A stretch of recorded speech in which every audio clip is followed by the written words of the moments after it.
श्री गणेशाय नमः. लक्ष्मीने विचारले, सर्व पापांचा ज्या व्रताने क्षय होईल असे व्रत या मासात अधिक मासात करावे, ती कृपा करून मला सांगावे.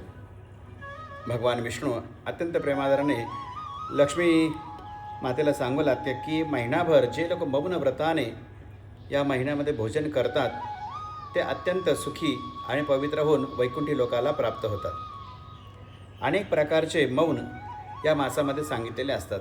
मौन विशेषतः 3 ठिकाणी पाळले पाहिजेत: भोजन करताना, होम करताना आणि स्नान करताना. जे लोक स्नान करताना मौन पाळत नाहीत, बडबड करतात किंवा वेगवेगळे वाक्य वापरतात, त्यांचं पुण्य वरुणदेव हरण करतात. होम करत असताना जे लोक बोलतात त्यांचा अग्नीवरचा रोष त्यांच्यावर होऊन त्यांचा पुण्याचा क्षय होतो. आणि भोजन करताना जे लोक बोलतात त्यांना सदा दारिद्र्याची प्राप्ती होते. मग या मौनाचा महिमा सांगताना भगवंत वेदशर्मा नावाच्या ब्राह्मणाचं एक आख्यान लक्ष्मी मातेला सांगतात. पूर्व काळामध्ये वाराणसीपुरीमध्ये वेदशर्मा नावाचा ब्राह्मण होता. हा ब्राह्मण तपस्वी साधनरत होता, पण मी कुठलं व्रत आचरावं याचा उपदेश करणारा त्याला कोणी भेटला नाही. तेव्हा त्याने विचार केला की भगवंत जर माझ्यावर कृपा झाली तरच मी या व्रताचा अंगीकार करू शकतो. तेव्हा भगवंताने त्याला दृष्टांत देऊन मौन व्रताचा महिमा सर्व सांगितला.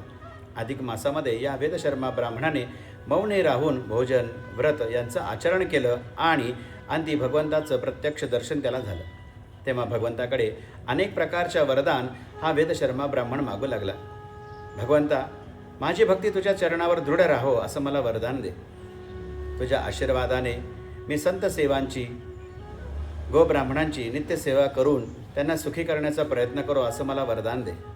तुझ्या आशीर्वादाने माझ्या घरामध्ये सुख, शांती, समृद्धी नांदोत, शेतामध्ये भरपूर धान्य पिकोत, गोरगरिबांची माझ्याकडनं सेवा घडो असे सर्व मला वरदान तू प्राप्त करून दे. भगवंत तथास्तु म्हणाले. वेदशर्मा आनंदाने सुखाने या ठिकाणी भूतलावर राहू लागला.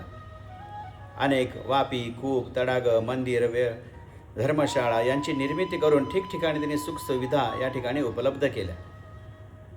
अंती भगवंताच्या धामाचं निर्गमन व्हायची वेळ आली तेव्हा प्रत्यक्ष इंद्र त्याला भेटीला आला आणि तुझ्या पुण्यानेच माझं इंद्रपद टिकून राहील किंवा तुझ्या हातात असेल तर मला थोडंफार पुण्य दान कर. तेव्हा आपल्या अधिक मासातील मौन व्रताचं पुण्य याने इंद्राला देखील अर्पण केलं आणि इंद्रपद शाश्वत केलं. असा हा मौन व्रताचा महिमा भगवंत लक्ष्मी मातेला सांगतात. तेच वाल्मिक महर्षी दृढधन्याला सांगत आहेत. या सगळ्या कथांचा अतिशय गोड भाव, सुंदर भाव, अधिक मासाचं वर्णन आणि पुण्याचा अक्षय ठेवा आपल्याला साठवायचा आहे. तेव्हा या अधिक मासातील अधिक कथेसाठी आपण पुन्हा यूट्यूब चॅनलवर भेटून येत आहोत.